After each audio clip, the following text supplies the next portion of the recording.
Reka nongere ngusuhuze wowe udukurikiye uri mu bice bigiye bitandukanye. Iyi ni Teladig News TV, umuyoboro w'amakuru ku rubyiruko. Ku mugoroba wo kuri uyu wa kane tariki ya 21 Kamena 2018, igikombe cy'isi cyari gikomeje mu gihugu cya Russia, aho umukino wari utegerejwe cyane mu mikino yakinwe ku munsi w'ejo ari umukino wa Argentine wayihuje na Croatia. Rero Argentina ntibyaje kwigendera neza kuko yandagajwe bikomeye n'ikipe ya Croatia, maze Croatia yita inakatisha itike igera muri 1/8. Ikipe y'igihugu ya Argentine rero yarayishyize abakunzi bayo mu gihirahiro ndetse no mu gahinda gakomeye nyuma y'uko yandagajwe mu ijoro ryakeye na Croatia ikayitsinda ibitego 3-0 umukino w'igikombe cy'isi w'itsinda rya gatanu. Bitego bya Ante Rebic ku munota wa 53 w'umukino, Luka Modric kwa 80 na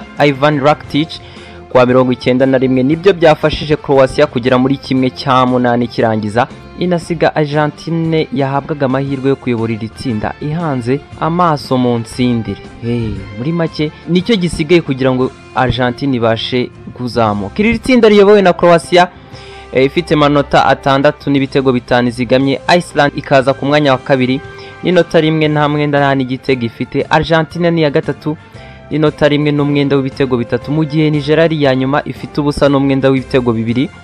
Nka Teladig News TV twagutegura imwe mu nzira ishobora gufasha ikipe ya Argentina kugera muri 1/8 kirangiza. Nkuko imibare bigaragaza, Argentina iracyafite amahirwe yo kugera muri 1/8 kirangiza, cyo kimwe na Iceland ndetse na Nigeria bari kumwe muri iri tsinda. Kugira ngo rero Argentina igere muri 1/8 biraza guterwa n'ibiva mu mukino w'uyu munsi uhuza Nigeria na Iceland. Inzira ya mbere rero ishobora gufasha Argentina nuko Nigeria yatsinda Iceland, mu gihe rero Nigeria yabitsinze Iceland yahita igira amanota 3, Iceland igasigarana inota 1.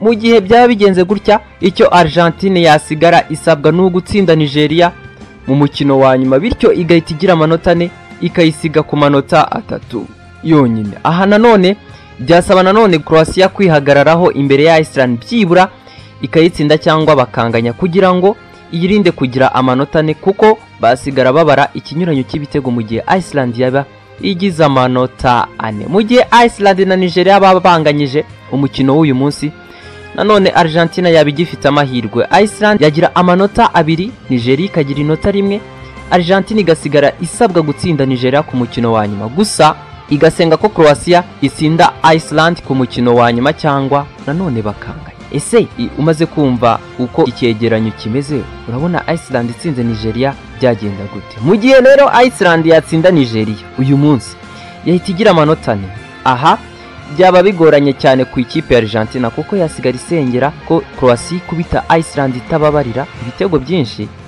nayo igatsinda Nigeria byinshi ku mukino wa nyuma, ubundi ikazamuka ari ya kabiri mu itsinda. Hanga amaso igikipe ya Argentina abenshi bahaga amahirwe yo kuzagera kure ndetse ikaba yanagera no ku mukino wa nyuma w'igikombe cy'isi, nko byagenze mu gikombe cy'isi cya 2014 cyaberaga Brazil, ubwo ku mukino wa nyuma bahuraga n'ikipe y'Ubudage maze bakaza gutsinda Argentina. Reka sorezanga n'iki cyegeranyo nari nagukusanyirije gishobora gufasha Argentina kuba yazamuka. Nge uba wabikusanyije, amazina yanjye ni Redemptus Hirwa. Komeza ugire ibihe byiza.